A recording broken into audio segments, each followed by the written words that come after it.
New America would like to welcome you to our virtual event. The program will begin momentarily. While we are waiting, I want to review a few housekeeping notes. This event is being recorded, and a recording will be posted to the New America events page within 48 hours after the event. Attendees will be in listen-only mode, and you will not be able to be seen or heard by your fellow attendees or panelists. Therefore, we encourage you to share your comments and questions in the Slido box located to the right of the video.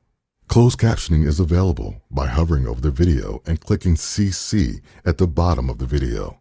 You can purchase your copy of the book by clicking on Purchase the Book, which can be found at the bottom right-hand corner of the screen. If you encounter any issues during the event, please contact events@newamerica.org. Thank you for joining us. We will begin momentarily.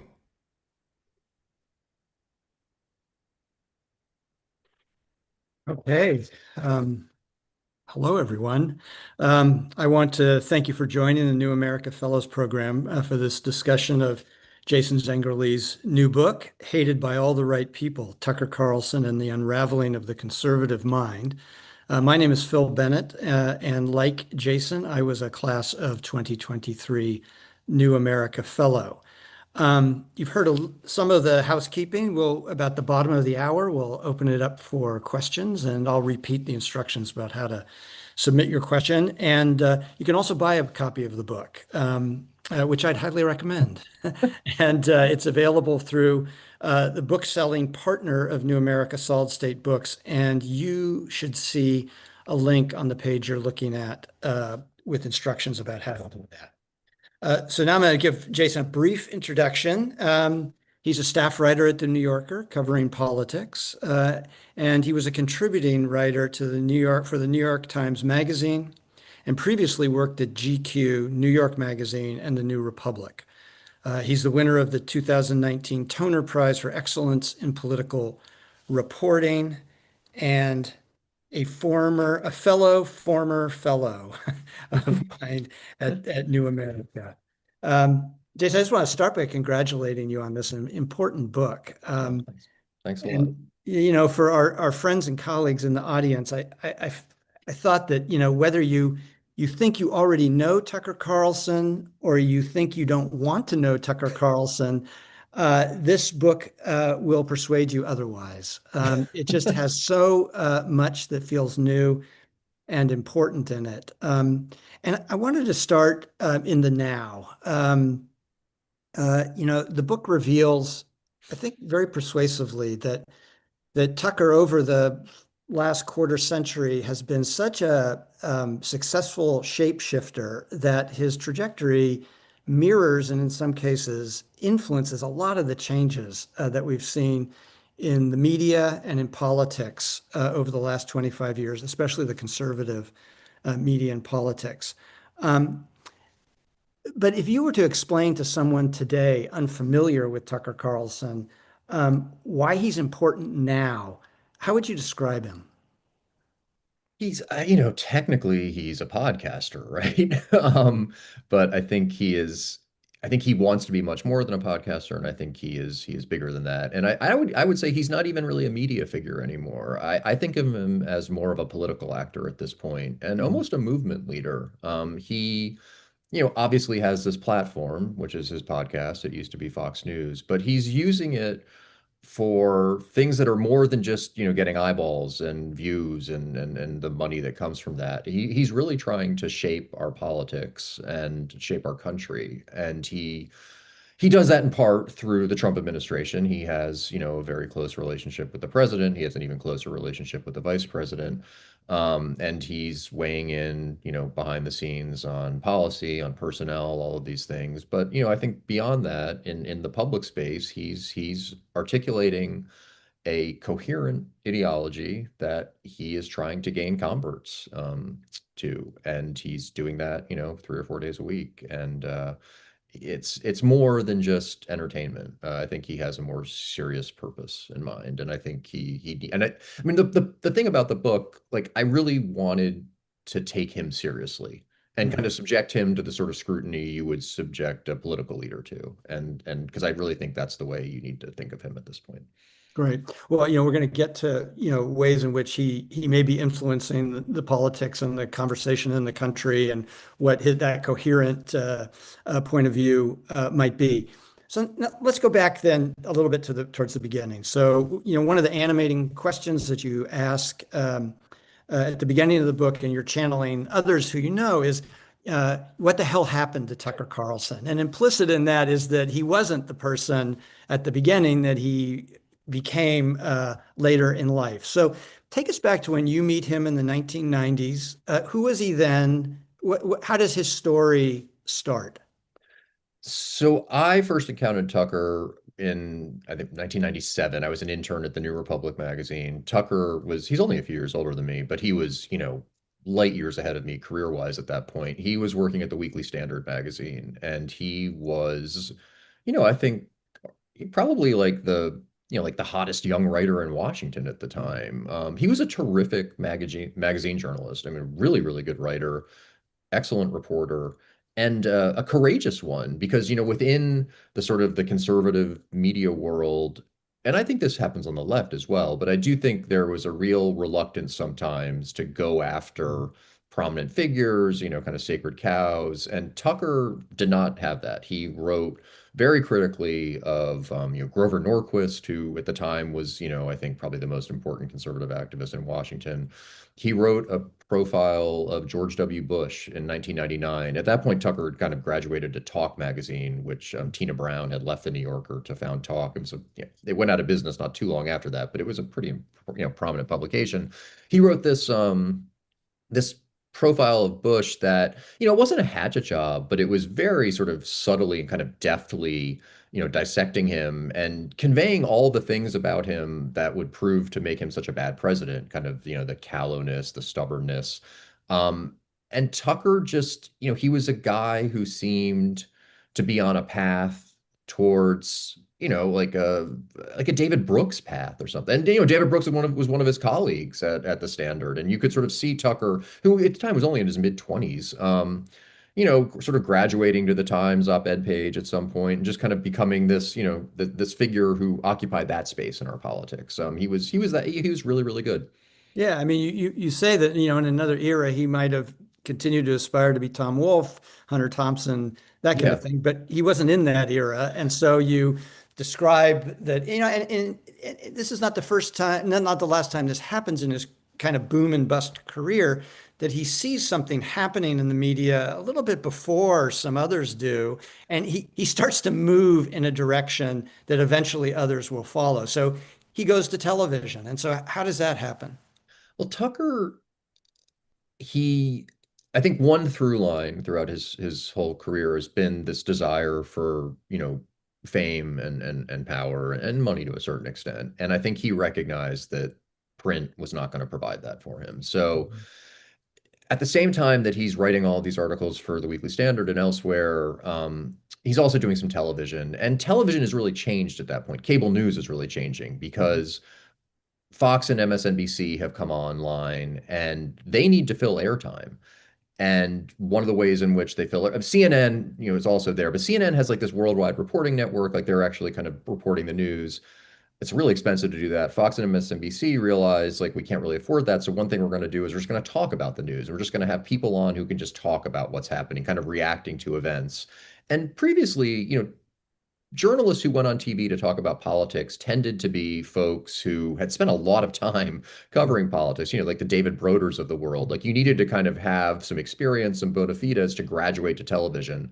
But when Fox and MSNBC come on, and CNN starts to do this as well, you just will take anyone who's kind of, glib and camera ready and quick on their feet. You'll have him on. And Tucker was perfect for that. I mean, he is a very good talker. He is, very confident. He can opine on anything. And he started getting more and more of these hits on cable. And I think he recognized he would spend all this time reporting these stories for print magazines. sweating them, sweating the writing, sweating the details. And they would, some of them would make a big splash, some of them wouldn't. He could go on a cable program and say something off the cuff, and a cabinet member would call him the next day to say, "Hey, I was really interested in this thing you said on CNN."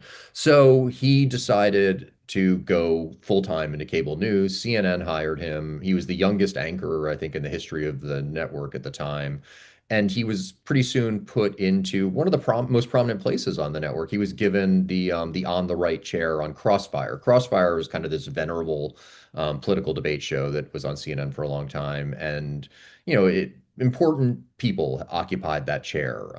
And he was given it at I think the age of 29 or 30, and that was going to be his new role. Yeah, there's some grumbling at the beginning that he's not conservative enough to occupy that chair, Crossfire, for those who can recall it, seems positively quaint now in its kind of Marquess of Queensberry rules of debate, but that experience ends kind of dramatically and ignominiously for him, and I'm sure people on this Zoom know what I'm talking about, but describe what the Jon Stewart moment is with him on Crossfire.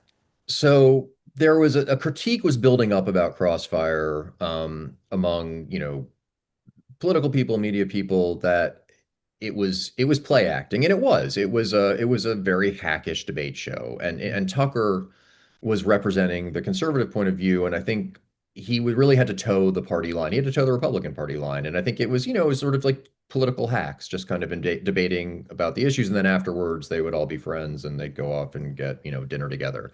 And Jon Stewart had been making this critique on his own show, The Daily Show, and really lambasting shows like Crossfire in particular. Crossfire invited him on, and I think the producers at Crossfire, and I think Tucker himself, who was actually kind of friendly with Stewart because they used to share smoke breaks outside the CNN studios when Stewart was there to do Larry King.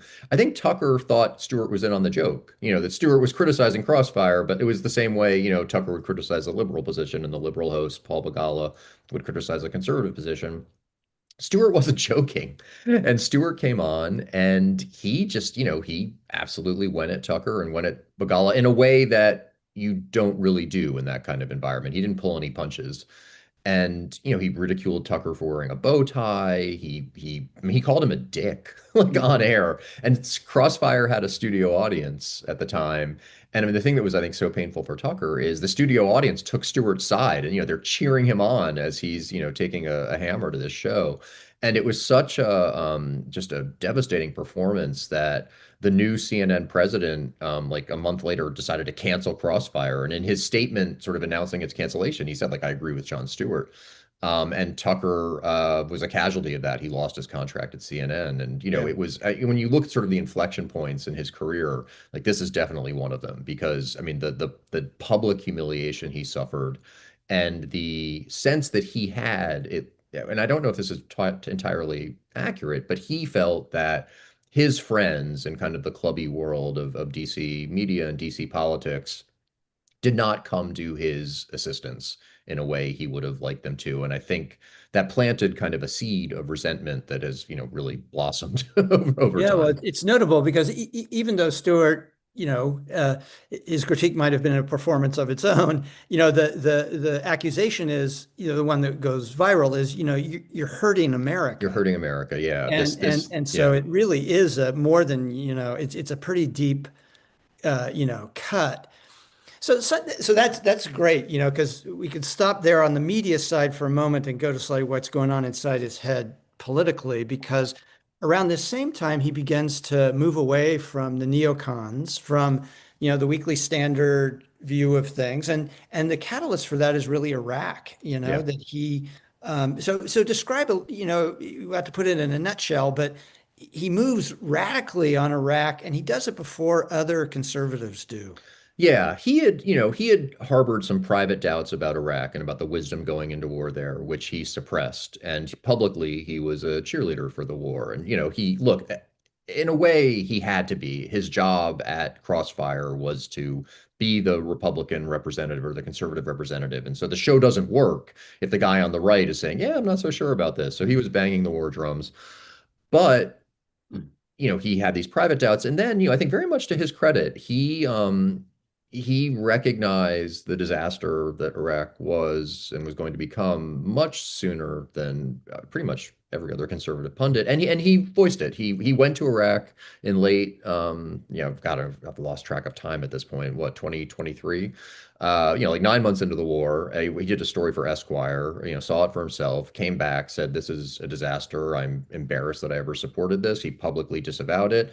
And more than just kind of, giving this public disavowal, like I think he really, kind of admirably grappled with, why had I been wrong about this? Why were other people wrong about this?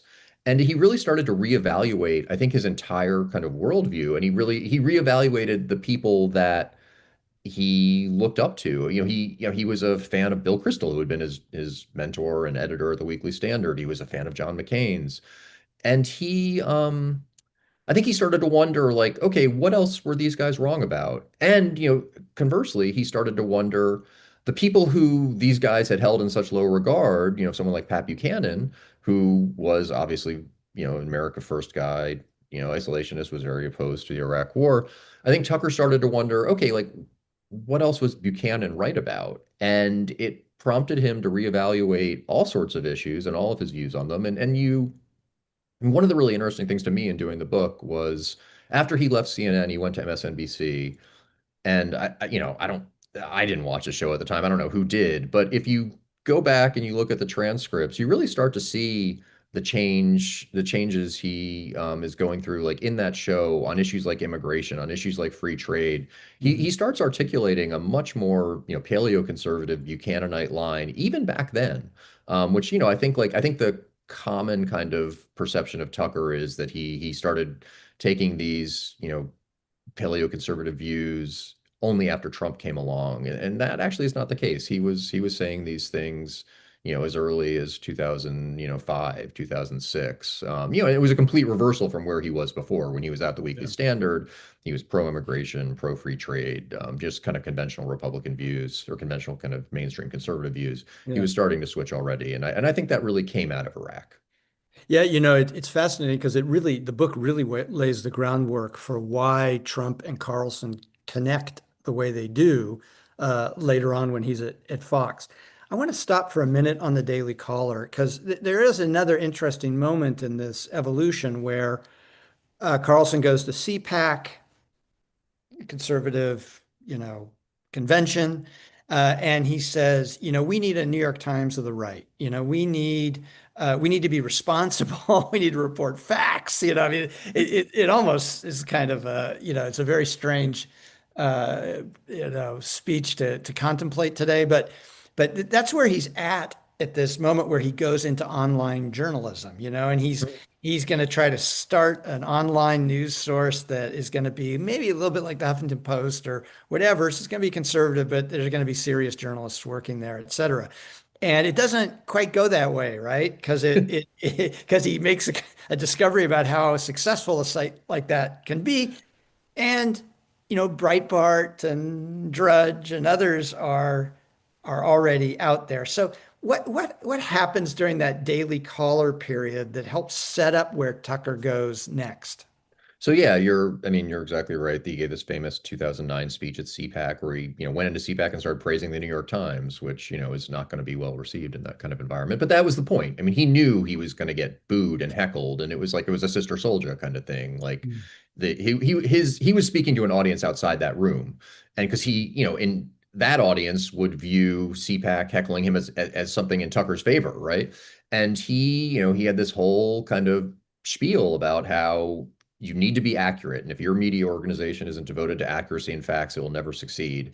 And he was able to raise a good amount of money, and he was able to hire a pretty talented staff with this idea. And I think it was an idea that he sincerely believed. Like I don't think it was cynical on his part.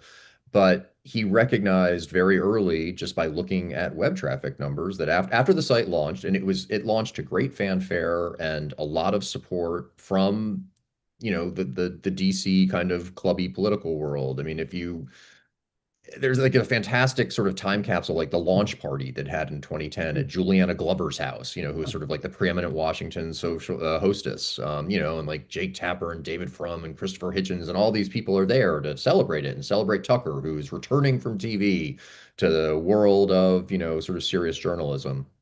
And after the sort of the high of that went away after like a week or two, the numbers, the web traffic they just completely cratered. And he recognized that, there was not an audience among conservative media consumers for that kind of approach.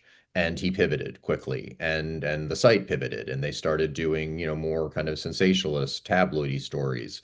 And then eventually they started doing more really kind of just hard right, anti-immigration, fear-mongering about black crime, those kind of stories, because that was what the audience wanted. Those are the stories that people clicked on. And what it did for Tucker politically is it gave him sort of a radar about where the conservative base was and what base conservative voters thought and what they wanted, which was complete. It was, the exact opposite of what I think the Republican establishment and kind of mainstream conservative commentators thought they wanted.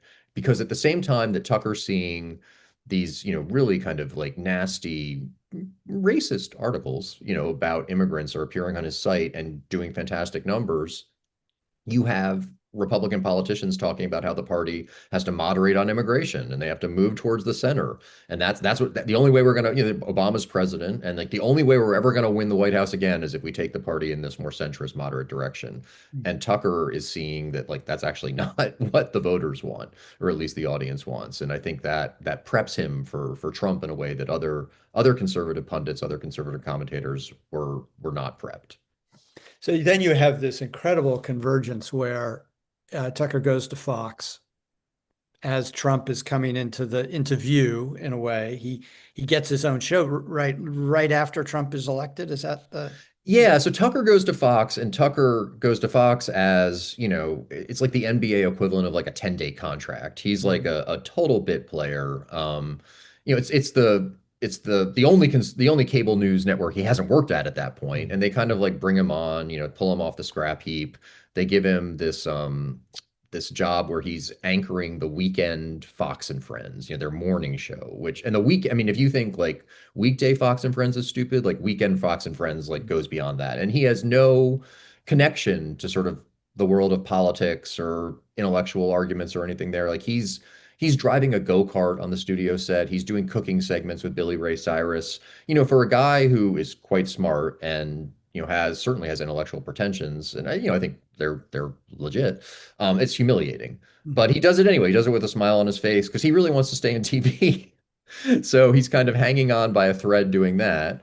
And then Trump comes along and he announces his candidacy in 2015. And I think this is probably hard for people to even conceive of today, but in 2015, Donald Trump is not taken at all seriously by the pundits at Fox and by Rupert Murdoch himself. They view his campaign as a sideshow, a distraction. I mean, Charles Krauthammer, who was probably the most famous sort of intellectual conservative pundit on Fox, basically starts talking about how Trump is, he's like a liberal dirty trick because the mainstream media is going to pay attention to Trump as a way to discredit Republicans. Mm. And that's kind of the consensus at Fox. And Fox, though, has a problem because they want to cover Trump. They need to cover Trump. Roger Ailes, who runs Fox, knows that Trump is good for ratings, but they need someone to go on air and give like sort of at least like, if not the pro-Trump view, at least not bash him. And there's no one who can do that because like I mean, one producer, a former producer was like, told me, it was really hard to find like a camera ready human being who could make like a coherent argument for Trump. But Tucker, because of his experience at the Daily Caller, when Trump announced, Tucker saw the potential there that I think others did not. Like he saw that there was going to be a lane in the Republican primary for a nativist candidate running on white grievance in a way that I think no one else did, or very few else did. And he was able to use that insight to start getting more airtime on Fox and be liberated from, Fox and Friends weekend, started getting on better shows, other shows. And, eventually the rest of Fox obviously came along. but his foresight was not forgotten by the end of the campaign. And when Roger Ailes got fired because of the sexual harassment scandal, Rupert Murdoch took over things, and his first move as the new interim CEO was to promote Tucker from Fox and Friends Weekend to this primetime evening show, weekday evening show, Yeah. and that happened at the exact same time that Trump was elected. I mean, there's just so many interesting parallels in their rise, his rise from sort of go-kart guy to, as you say, the host of the highest rated cable news show in history, right? Which is what that Tucker Carlson show became on Fox. This enters into a super interesting period. It's a really interesting part of the book too, because Tucker is, let me see, something's happened with my screen here. Anyway, Tucker has this platform. He's channeling Trump in some way, but he's also keeping his distance from him. And you write, remarkably that Trump is calling him on his phone. He's letting the calls go to voicemail because he doesn't want to get that close to him. What is why is he doing that, and what's the relationship like there? I think he had personal qualms about Trump. I think he was skeptical. He liked what Trump was saying. He liked the arguments that Trump was making, but he was a little wary of Trump himself. And I think he just found Trump like kind of fun and interesting, but sort of distasteful at the same time, and not necessarily didn't have the personal qualities you would necessarily want in someone who's president of the United States. I think he was also worried about getting too close because he thought that anyone who got too close to Donald Trump, things ended badly for them. And so while the rest of the Fox lineup, the primetime stars, like they loved having access to Trump. Sean Hannity became such a frequent presence at the White House, either physically or on the phone, that staff referred to him as the shadow chief of staff. They were always talking to Trump off air. Tucker really resisted that, and like you said, would sometimes let Trump's calls go to voicemail. But the thing that Tucker realized was he actually didn't need to talk to Trump off air because Trump was watching his show every night, and Tucker could just talk to him through the TV screen. Yeah. And at a certain point, not, like 6 months, 9 months into the show, I think he kind of recognized that he could actually drive policy by what he said on his show. And so the show, clearly he cared about ratings. He wanted people to watch, but he also started to program his show with a mind towards, what do I need to say or do tonight to get Donald Trump to do this tomorrow? And so he's a very good writer. And he started to spend a lot of time on that opening monologue, could sometimes go like 10 or 15 minutes. And he would deliver it, straight to camera. But I think he was thinking Donald Trump is watching this. Or he would book guests, who he knew would have a message that he wanted to resonate with Donald Trump, and he would have them talk about things that he wanted to influence Trump on. And a lot of times it was personnel. Like he would, if Trump was thinking about appointing to someone to a position and Tucker didn't like that person, he would do a monologue attacking them, or he would have a guest on who would attack him. And number of times, like it worked. I mean, Elliot Abrams was going to be Undersecretary of State. Tucker has Rand Paul on to talk about how much he hates Elliot Abrams, and to talk about how Elliot Abrams was opposed to Trump during the 2016 election, wrote a really negative article about him for the Weekly Standard. Next morning, Trump was like, "Yep, Rex Tillerson, you can't have Elliot Abrams as your deputy." He did that a number of times, and There are even he more bizarre examples. I mean, you write about, I mean, I didn't expect to read the sentence. More than once, he helped stop Trump from launching an imminent military attack. Yeah, no, Tucker was like Tucker's a real believer in Mhm. isolationism. He does not support military adventures, and Trump, says he doesn't, but he obviously kind of does. It depends on what the situation is. And at the same time that you had Fox, at the same time you had Sean Hannity saying, we need to retaliate against Iran for this shooting down our drone. Tucker's on saying we can't do this. It's going to lead to World War III. And Trump is watching both shows, and I guess Tucker's argument was more persuasive in the end because Trump had that he had battle plans drawn up, airstrike drawn up, and he backed out at the last minute. Mhm. This is where, at this point, you write that Tucker, and you said this in the opening, that, he's articulating a more coherent view of populism, of nationalism than Trump himself. So let's dig down a little bit. You talk about isolationism. What are the other elements of that that really start to come out during this period?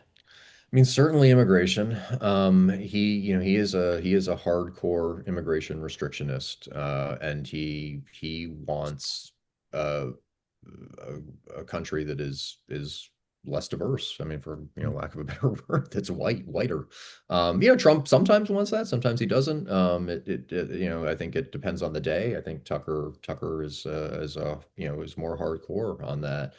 Certainly when it comes to trade and things like that, he's more anti-free trade than Trump is sometimes. When it comes to crime. I mean, Trump is obviously, he wants to crack down on crime. I think he and Tucker actually align fairly consistently there. Using the government as a tool to harm or at least police your opponents, your political opponents. That's something I think that Tucker supports as well, and I think Donald Trump supports too. So it's the ideology eventually sort of gains this title, national conservatism. That's sort Mhm. of where that's the title they all kind of eventually settle on. And Tucker, in a lot of ways, becomes the figurehead of it because the thinkers and the writers who subscribe to this, they kind of have like reverse engineered this ideology to match Trumpism. But that's a problem because Trump himself doesn't necessarily believe it. And I think it can be kind of it's hard to have him as the figurehead and oftentimes humiliating because like he'll say something that completely contradicts this thing that you supposedly believe or these tenets. And Tucker in some ways becomes like a substitute for Trump because he's not gonna, reverse himself necessarily the way Trump always did. So, there's the substance and then there's the style. And, even the title of your book, talks about, hatred. Hatred is a kind of leitmotif that runs through not just, Tucker, but Stephen Miller, J.D. Vance, people he identifies with and supports and feels kinship with.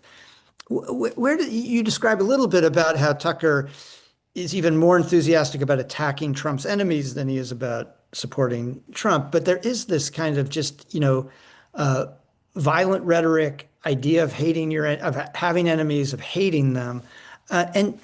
Just curious where you think at the end of your project that comes from. What feeds that?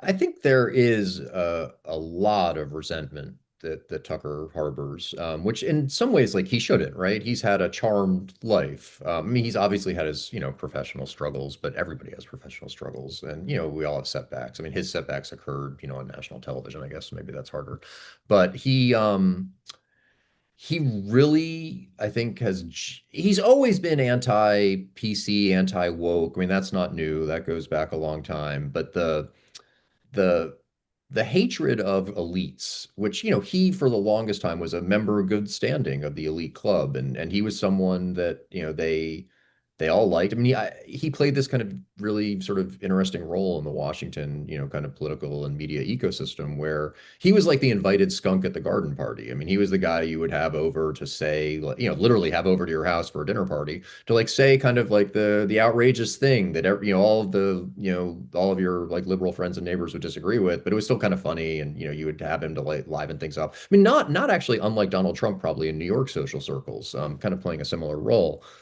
But at the same time, I think Tucker, because of his, maybe his career struggles, I think he felt that this elite wasn't really giving him the the things he was due in terms of like a prominent spot on television or kind of a place, in the intellectual kind of firmament that maybe he felt he was deserved. They didn't really fully appreciate his talents, and I think that bred a resentment in him that when Trump came along, it really kind of bloomed into full flower. And Mm, at the same time, I mean, the flip side of it is Tucker, I think, recognized that in a lot of ways, your success in politics and in media was driven more by who disliked you than by who liked you. Because if you get attacked by people that a certain group hates, like that attack kind of validates you in this group's eyes. And so having liberals criticize you and say you're horrible makes you more popular with conservatives. mm, And the title of the book, Hated by All the Right People, it's a line that Tucker said himself. he was in Budapest visiting Viktor Orban. It was, I mean, to the extent now, like that Hungary and Viktor Orban is like at the center of American conservatism. Like, I really think a lot of that has to do with Tucker because he went to Budapest for a week on Fox and did like an infomercial for Orban, which kind of introduced Orban to sort of mainstream conservatives in the United States. But Tucker, during that visit, there was a dinner at the prime minister's residence, and Tucker gave a toast and to Orban, and one of the things he said was, "You are truly hated by all the right people." Mm, And that, that's like the highest compliment you can pay, basically. You have the right mm, enemies. And I mm. think Tucker has, he that is sort of like a guiding, sort of, I don't know, theory for him in terms of how he operates. After 2020, and we're at the bottom of the hour now, so I'm gonna ask a couple more questions, and then I see that there are questions in the queue, so I'll go to those and I'll remind people how to do that. I'll do that right now. You can go to a Q&A function to the right of the Slido box, which neither Jason nor I can see. And I guess you can put your question there and then it'll pop up on our screen and I'll read it. Um, we have this slide into conspiracy thinking, conspiracy theory, and it's quite dramatic, actually, starting in 2020. Carlson makes this film about January 6th, and it seems in your telling that this kind of begins a cycle where he just starts to get further and further away from you know verifiable fact. And so describe what his take on January 20th is, because it also evolves. And then try to explain to us what this really this kind of conspiracy furnace that he's now stoking, where that is created. I think like everyone who was like alive on the day of January 6th, like anyone who's living in the world of shared reality, like he was horrified by it. And I mean, on a personal level, like he has a son who was working on Capitol Hill for a Republican congressman at that time, and he was on the Hill, and I think like he was worried probably personally for his son's safety. I think he blamed Trump for what was happening. He, was very clear-eyed about Donald Trump. I mean, he took it very like personally. There later on in this Dominion voting systems lawsuit against Trump, or I'm sorry, against Fox, all these text messages were released as part of discovery, and text messages that Tucker was sending at the time, he calling Trump a demonic force, and he couldn't wait to be done with him, and he never had to cover him anymore. As after January 6th, when it became kind of clear that, Fox's viewers maybe didn't find January 6th as horrible as Tucker and others did, he started to lessen his criticism of Trump for it, and he started to try to sort of soft pedal January 6th, and actually what happened, was it really as bad as people said it was?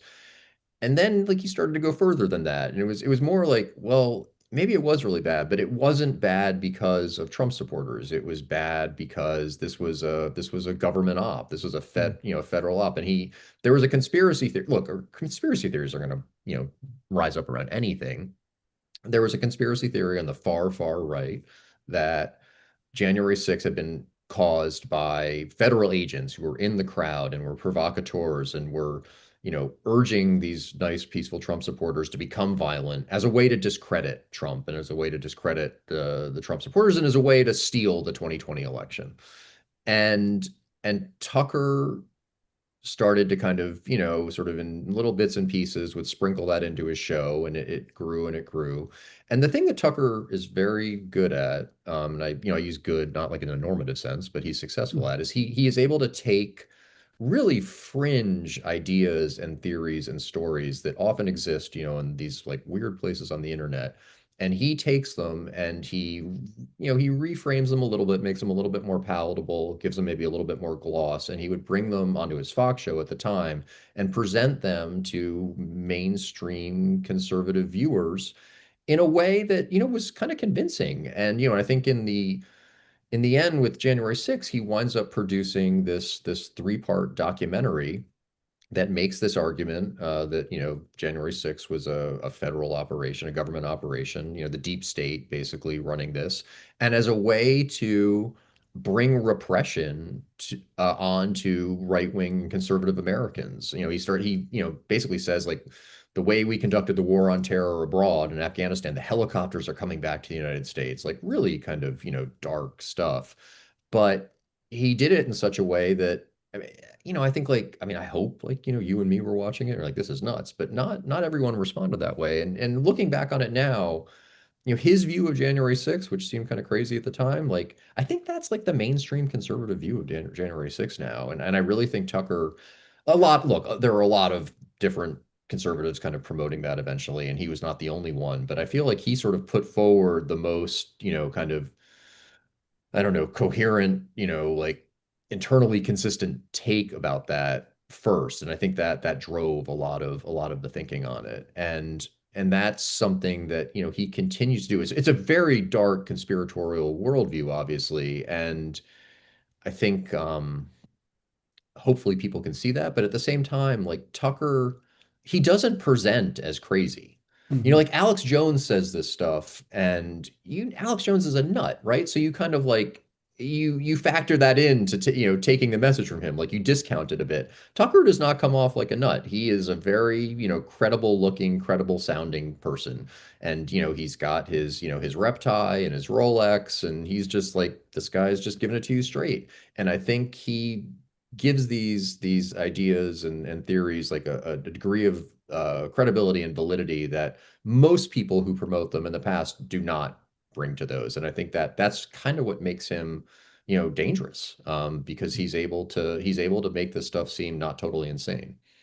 Well, you're really describing too, and how anti-Semitism enters the picture here with Carlson.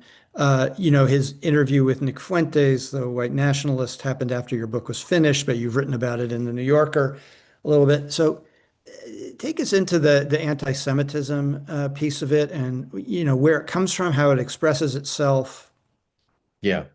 It's a great question, and it's one I've been thinking about a lot. When I wrote the book, this stuff was present, and there's stuff about it in the book. But if I'd written the book 6 months later or finished the book 6 months later, I think I would have had more because it's become so central to Tucker and so prominent. I was talking to a person who knows him very well and who likes him, but I think disagrees with him on questions about Israel and Jews. And I was sort of trying to get a sense from this person, like what's going on here. And then this person said that Tucker, the reason he started talking about this and the reason he started fixating on it was because he he's so mad at people like Bill Kristol and the people he used to work with at the Weekly Standard. He's so mad at the neocons, and Israel is so central to the neocons' identity that it was a way to poke at them. It was, he would say critical things about Israel to kind of troll them and to make them, uncomfortable and upset. And that's where it started.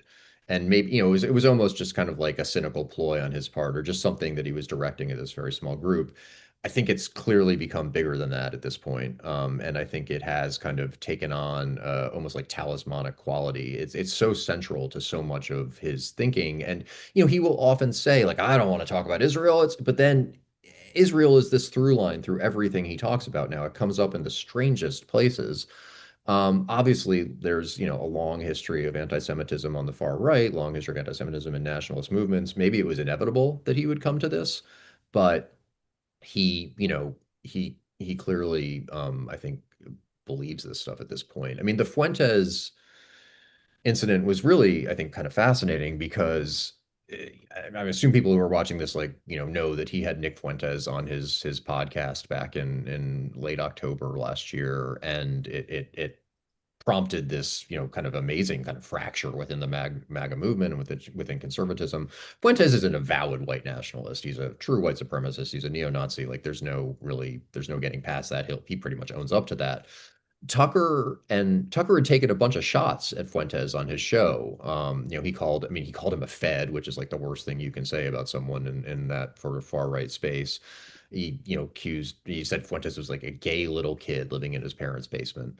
And Fuentes, he fired back at Tucker on his show, and they were sort of going back and forth at each other on their various platforms, and they were having this feud.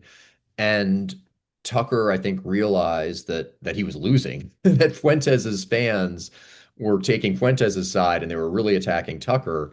And Tucker, I think, has made the calculus that you can't be successful in conservative media and conservative politics these days unless you have the support of neo-Nazis, basically, that you can't lose those people. And so he invited Fuentes on his show as like an olive branch, basically. And he conducted this very, soft interview with him. And I think that was his way of trying to diffuse this situation because Tucker's very good at like skating to where he thinks the puck is going to be. And I think right now he thinks that the future of conservatism and the future of right-wing politics is one that's going to involve these far right, far right, neo-Nazi types, and that he needs them. And so I think some of the anti-Semitism or objectively anti-Semitic arguments, some of that stuff I think has to do also with appealing to this audience. Hmm. Hmm. Maybe that brings us a little bit to talking about some of the other people in his orbit. And before we do that, I do want to, I don't know, neither Jason nor I know who's on this Zoom, but we can imagine and that some of you have questions. So please submit your questions. And you can do that through a box that you can see that says Q&A on it. So we have about 15 minutes left, and I would urge people to join the conversation. Um, You raise at the end of your book, other people have raised the potential that Tucker Carlson becomes a presidential candidate in 2028, that he's got big political aspirations. He's also, very close to JD Vance, and he and Vance have this, relationship that I haven't seen fully kind of excavated, but you do some of that in the book. So maybe start a little bit about how did Tucker and JD Vance get going, and then maybe bring us into Tucker's relationship with Trump today, because it's different than it It's very was when he different. was Yeah. sitting in the Fox chair. I think JD Vance owes his political career to Tucker. I mean, more than Peter Thiel even. When Vance was running, Tucker and Vance met not long after Trump was elected. They were speaking at like a bankers conference. At that time, Vance is the Hillbilly Elegy author. He's sort of considered like the Trump whisperer or the Trump explainer. He's the guy, everybody's shocked that Trump, everybody in, sort of the two coasts is shocked by Trump's election. And here's JD Vance, this, nice Yale law grad who has written this book about his hard scrabble upbringing in Appalachia. And he can explain to us how these people in flyover country, why they voted for Trump. And so he's at this conference kind of doing that. Tucker at this point has, he hasn't gone full populist at Fox yet. People on Wall Street still like him. He's a familiar figure. He's at the conference as well. But I think they both, experience like a genuine like discomfort and in some ways like revulsion at the people who are at this conference, like the Wall Street types. They don't like it. And they share that, and like they're the only two people there who share it, and they recognize it in each other, and that sort of that forms like the an initial friendship between the two of them. And then when Vance decides that he wants to run for office and he starts changing his shape from a Trump, he called Trump like a Nazi, I think, Mm. at the time. He starts changing his tune on Trump because the only way you can win in Republican politics is to be for Trump at that point.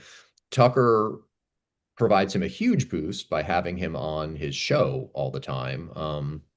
I think among Ohio Republican primary voters, Tucker's show on Fox has got to be the most watched program. So just having that platform is a big boost to JD Vance. And then, like, even more importantly, behind the scenes, and this is like one of these rare instances at that point, at least, where Tucker actually is willing to engage with Trump off air. He goes to Trump privately and really lobbies hard for Vance, who, had said a lot of negative stuff about Trump. And so Trump wasn't entirely sure if he wanted to help this guy, and lobbies Trump to endorse Vance in the Senate primary, which Trump ultimately does, and I think is really the difference in that primary. I don't think Vance wins that primary without Trump's endorsement. Mm. So JD Vance owes that election to Tucker. And then in 2024, when the vice presidential selection process was going on again, Tucker privately goes to Trump and along with Don Jr. and some others, is saying you need to endorse Vance or you need to pick Vance, and that I think proved to be a fairly big factor in Vance's selection. I mean, Tucker and JD Vance are right now and have been for a while, like in complete ideological lockstep. I mean, so much of Vance's politics, I feel like, is a reflection of Tucker's, and in terms, I mean, not only just sort of what he said, what he believes, but what he says in the form in which he says it. I mean, during like his Senate campaign, his direct to camera ads like were so similar to Tucker's monologues Mm. that he would do on Fox. Like same issues, same message, same language, and it was really striking. Um, and right now, in JD Vance, like Tucker has this great vehicle because I don't like when there's a question of like, will Tucker run for president? Like he's not like Bill Clinton. This is not some office he's wanted since he was 12 years old. I don't think it's probably an office he particularly even wants, but he does have a vision for this country that I think he wants to see achieved.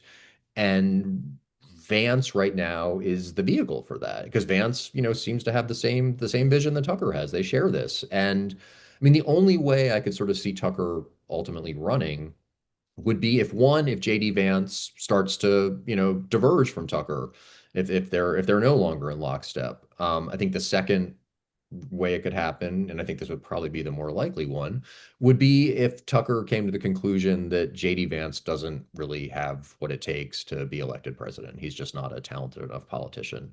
And therefore, Tucker won't be able to achieve this vision. I mean, at that point, like maybe he could find someone else who is a better politician who, agrees with him, and that could become the vehicle. But if he can't find that person, if that person doesn't exist, then I could completely see him doing it himself.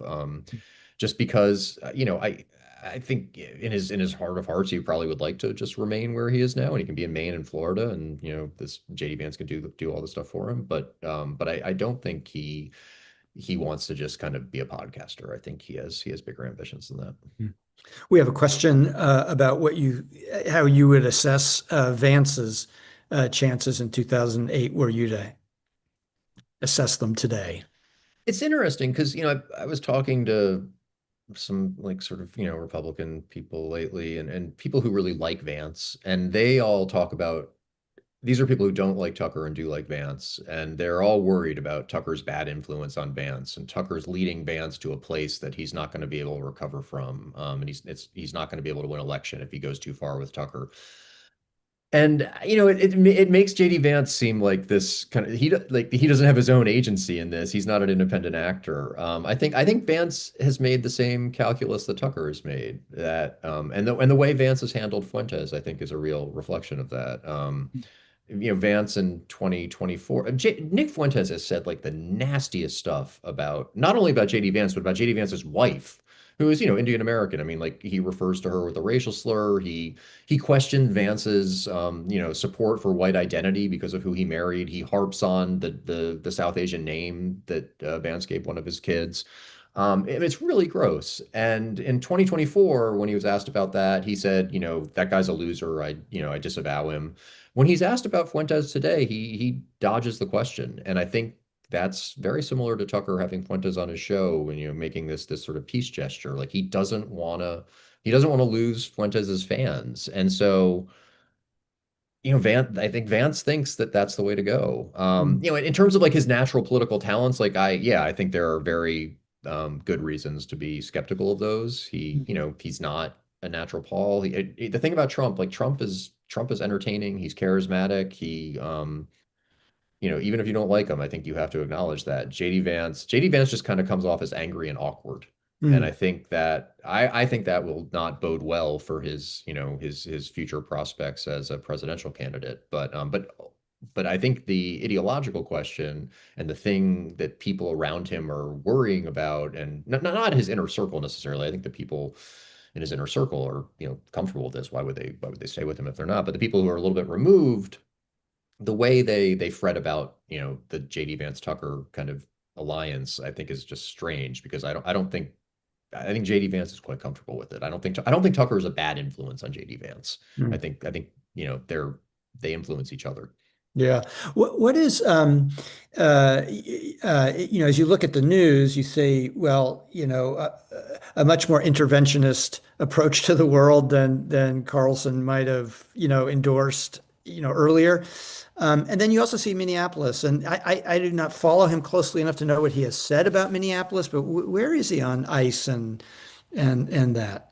So, credit here to Tucker Carlson. After Renee Good was killed, Tucker, I thought, was one of the few conservative, or MAGA pundits who actually like had like a decent human reaction to it.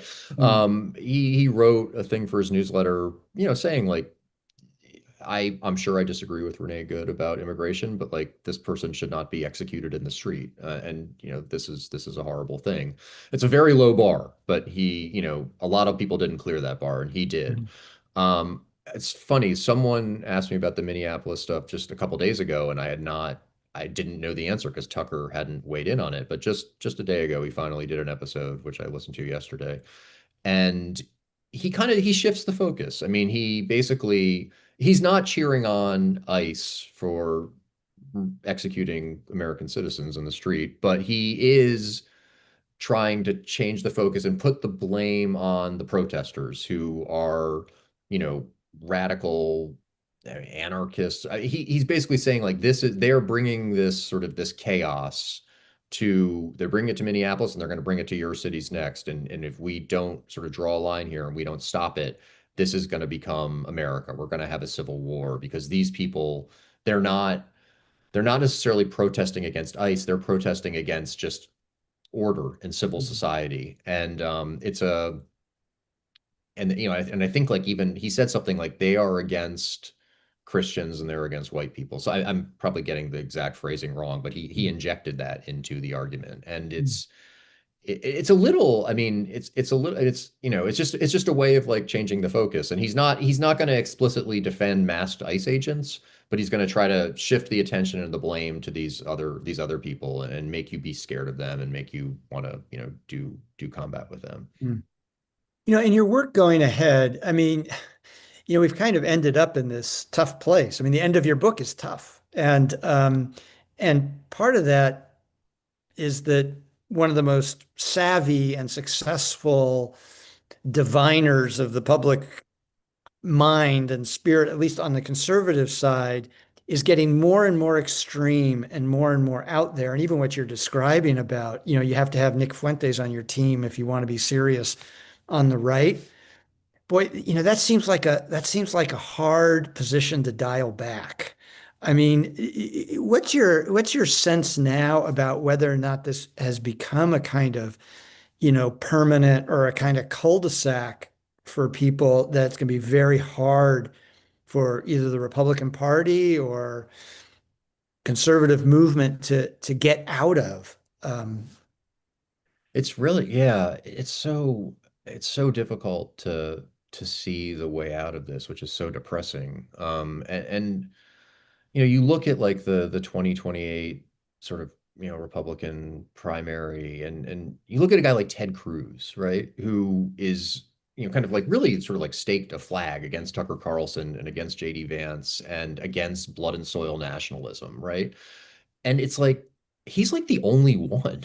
I mean, I think he's going to be the only candidate, the only presidential candidate who really makes kind of a stand against this stuff. And Mm, when Ted Cruz is your best hope for this to not become the dominating view of the Republican Party, that might not be the best position to be mm, in because I think and look, I credit to Ted Cruz like for doing that. I mean, but at the same time, he's not always the best messenger. And mm, I think that, Tucker over the last like decade or so has really been proven right in a lot of instances. And he'll say something that seems like nuts and you think it's going to cost him. And then it turns out it doesn't. And, in the book, I write a little bit about Joe Sobran, who was this mm, very, prominent conservative writer. He was William F. Buckley's protege, really excellent writer, smart thinker. He eventually kind of runs off the rails and goes further and further into kind of anti-Semitism and racism. And at a certain point, it becomes so bad that, Buckley fires him from the National Review and he's excommunicated from the conservative movement and kind of excommunicated from polite society. And when Tucker was a young writer at the Weekly Standard, he used to joke with people. He would tell a joke about how he ran into Joe Sobran at a suburban Denny's outside of Washington. And, Sobrin's like, he's unkempt. He's got like long, dirty fingernails and, long hair. And he's sitting in a booth and he's holding court. And there's no one there. He's all by himself, and he portrays him as this like madman. And Tucker, I think, it's very tempting to say that he's followed the same path as Joe Sobran, and I think he has in some respects, with the one crucial difference that he has not been excommunicated. And the crazier and crazier he gets, the more and more influential and the more central to our politics he becomes, because there really are no safeguards anymore. Institutions are not capable of putting up guardrails to stop someone like Tucker or to stop someone like Trump. And the crazier Tucker gets, I think the more central he becomes, like that's a a very bad place to be in. But I really do worry that is a place that we are in right now, and we are headed, and it's I hope there's a way out of it, but I don't it's not readily apparent to me what that is. Hmm. Jonathan Katz is asking whether or not you have heard from Tucker. Has he read or commented on your book? He is not, so far as I know. And yeah, I actually don't know. I mean, when I started the book, I went to him and, asked, I told him I was doing the book, wanted to talk to him, and we went back and forth about whether he would or not. He said that Fox probably wouldn't let him, but he wanted to, but Fox wouldn't let him. And, and then after he got fired from Fox, I said, Fox isn't stopping you anymore. He didn't ever really reply to that. So yeah, I don't know. I'm not sure what his thoughts are on it. Well, you still have more stops on your tour. You never know. Yeah, And that's right. Maybe he's in the Zoom audience right now. yeah, well, this has been a great conversation, Jason. Thank you, and thank you for the book, and Thanks. good luck with the rest of the effort to get it out into the world and find an audience. Nah, thanks. This has helped a lot. I really appreciate it. And I really appreciate everything New America has done during the book process, the writing process, and now this as well. Thanks. Great.